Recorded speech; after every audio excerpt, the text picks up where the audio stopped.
People are rooting for the shooter. Why? Isn't killing bad? Is this vigilante justice? It's clear that this isn't a random act of violence. It was premeditated. The assailant had a reason or a possible justification for the killing. On December 4th, 2024, Brian Thompson, CEO of UnitedHealthcare, was fatally shot in a targeted attack in New York. UnitedHealthcare is one of the US's largest healthcare insurers, and they're often criticized for unethical practices like denying coverage of people in need of healthcare, delaying treatment, and making a lot of patients incur out-of-pocket expenses. The shell casings at the crime scene had the words deny, defend, and depose inscribed on them. It's a reference to the 2010 book, Deny, Defend, Depose. It refers to the practices of insurers to deny services and payments. Deny refers to the denial of healthcare claims. Defend refers to the corporate defenses against lawsuits or negative public opinion. Depose refers to the legal depositions taken during disputes or lawsuits. Delay, deny, defend. Why insurance companies don't pay claims and what you can do about it. By Jay Feynman. Not all killing is morally wrong. Some killing is justified. For example, the easiest case is self-defense. If somebody is threatening your life and the life of your loved ones, and the only way to stop them is to kill them, that killing is what most people think is morally okay. We reflect this in the law, and self-defense is a defense for killing. But what's morally okay and what's legally okay is not always the same. For example, if you kill somebody that abused thousands of children, it might be morally okay but not legally okay. Legally, that child abuser should be arrested, have a trial, and spend their life in jail. We have a political structure where it's the government's job to punish people, and individuals can't go around enacting their own form of vigilante justice. If you kill that child abuser, then you broke the law and you'll probably go to jail. But some would argue that you were morally justified in killing that child abuser even if you broke the law. Going even further, some might say you did good, or you had a duty to kill that child abuser, even if it meant breaking the law. The moral justification here could be something like you stopped an evil, you got revenge for the parents, or you're sending a message to other child abusers that you will be killed if you do this. But what are the possible moral justifications for the killing of Brian Thompson that makes people think that this killing is okay? Justification 1A. Brian Thompson, the individual, is an evil that must be stopped. I don't know much about Brian Thompson, but it's clear that he's not a terrible person. He's just in a job that does bad things. I'm sure he's just another corporate executive that had a long career of working in an office job every day, eventually being promoted to CEO, and just trying to make money doing his job to please shareholders. He's just doing his job. In Eichmann in Jerusalem, a report on the banality of evil, Hannah Arendt wrote on Adolf Eichmann, who played a central role in the Holocaust and managed the logistics of deporting Jewish people into extermination camps. In this book, Arendt observed that Eichmann wasn't some monster or psychopath, but a pretty boring person who thought his job was actually helping society.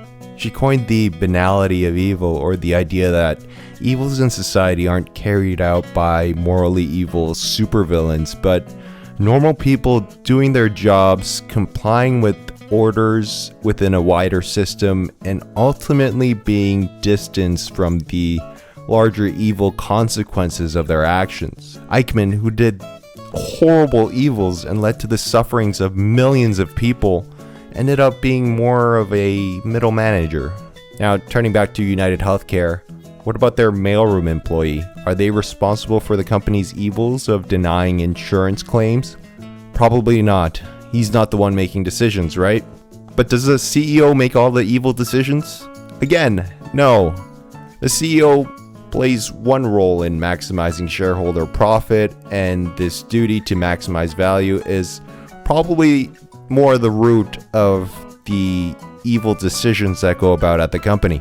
Apparently there was an AI implemented on his watch that rejected claims and had a 90% error rate, but it wasn't Brian solely responsible for this. There's a whole board of directors, multiple executives, and people that need to sign off on these decisions, and there's a lot of dirty hands.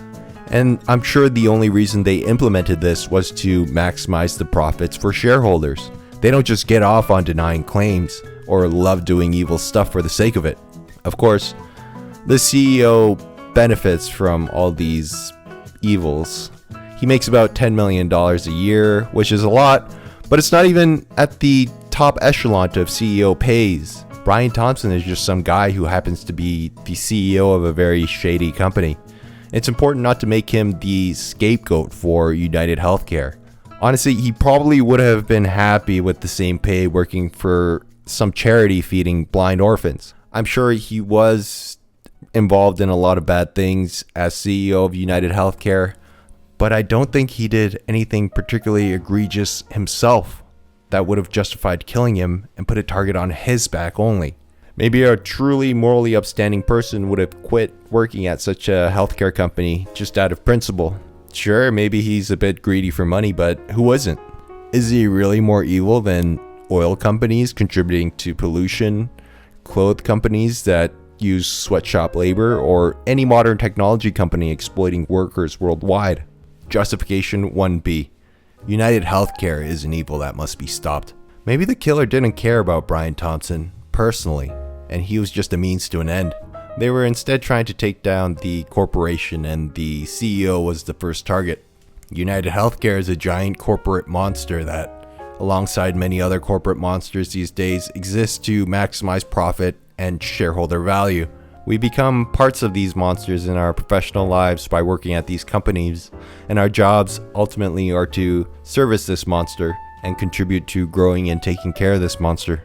People with important functions for this monster are rewarded with high salaries.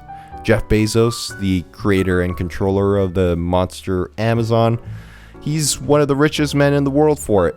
CEOs are just the caretakers of this monster. UnitedHealthcare has done some pretty evil things. Investigations have revealed that UnitedHealthcare's prior authorization denial increased from 8.7% in 2019 to 22.7% in 2022, significantly higher than industry averages. We mentioned the AI model with the 90% error rate, which they're being sued for, but they also have a bunch of other lawsuits around improper denial of care and HIPAA violations. But the biggest evil goes something like this. Imagine you're paying your insurance every month like a responsible US citizen, and suddenly your doctor tells you have cancer. That's terrible, but at least you have insurance. Oh wait, they're saying your cancer medication isn't covered, and you have to dip into your savings. Oh no, now your insurance is saying your nausea medication isn't necessary. Now you're all out of savings. Now you have to suffer from chemo. Oh look, you beat cancer, hooray. But now because your insurance didn't cover much and had to go out of pocket, you're not only drained of your savings, but hundreds of thousands of dollars in debt. There's a sadder version of the story. You run out of money. You can't get any more money for treatment, and UnitedHealthcare is denying coverage. And now you're left to die. Now your mother is left to die. Now your child is left to die. Now, it's not clear that the killing stops the evil. Brian Thompson will be replaced. UnitedHealthcare will continue its practices. It's clear that the evil will go on. Justification 2. Revenge or retribution. This leads to the next justification. Maybe the killer was trying to even the scales, an eye for an eye. Perhaps a loved one was denied coverage by UnitedHealthcare and died, and the killer wanted revenge. Although, again, it's not clear if Brian is the one morally responsible for the death of their loved ones. But maybe to be charitable, it's more symbolic, and Brian was a good symbol for UnitedHealthcare, and he's as good a symbol as any other, being the CEO. Let's analyze this. Popular ethical theories don't justify retaliatory killing or personal vengeance. For instance, Immanuel Kant would probably say that killing out of vengeance can't be universally willed without creating a world of chaos or lawlessness. Aristotle would probably say something like vengeance is unlikely to be virtuous, and a virtuous person would seek justice through legal means or the government systems. Utilitarians would probably say that retaliatory killing would cause more harm than good from cycles of revenge and social breakdowns, so there's probably more bad overall. But maybe this killing isn't personal. Maybe the killer is vicariously acting for the millions of people suffering under UnitedHealthcare. This can be construed as some sort of universal or divine form of justice carried out to punish UnitedHealthcare. Maybe we live in a world where the laws are so corrupt, the legal system so broken, and corporations so powerful that the usual means of attaining justice are no longer functioning. The social contract is broken, and individuals can no longer rely on the legitimacy of the state to punish wrongdoers. This is sort of like the world of Batman or the Punisher, where vigilante justice is the only justice left in a corrupt state. But again, it's not clear that the killing of Brian Thompson, even if he's supposed to be a symbol of UnitedHealthcare, really punishes UnitedHealthcare or makes things even with the victims. What it does is it punishes Brian Thompson. It punishes his family. It doesn't punish UnitedHealthcare. UnitedHealthcare is a soulless corporate monster. It won't feel this, and you can't kill this monster with a bullet. Justification 3. It's a symbolic act. I think there's a final justification for this killing that probably isn't what the killer had in mind, but why so many people are rooting for the killer and why it's getting so much attention. The killing is a symbolic political act against the upper class. Late-stage capitalism has destroyed the American healthcare system. This killer seems to be a hero for a lot of people, the one who dirtied his hands for some greater good. Again, Brian Thompson isn't the problem. Even UnitedHealthcare isn't the root of the problem. UnitedHealthcare is just a product of capitalism. Private owners maximizing their profit ad infinitum. Profits don't care about the state of the healthcare system or caring about patients. And it's not just about healthcare, but the cost of food, housing, and other essentials. So the natural question is, where are these profits going to? Cui bono? Who is benefiting from a capitalist system that's destroying healthcare and the general quality of life for the average American? The rich, the upper class, the 1%, the CEOs? Are we looking at a Marxist revolution? Probably not. But the CEOs and the rich are scared. When the people shall have nothing more to eat, they will eat the rich. History tells us of a lot of misguided people that killed others for their beliefs. The First World War was started with the assassination of Archduke Franz Ferdinand. Is hoping for revolutionary change a good justification to kill somebody? I don't know.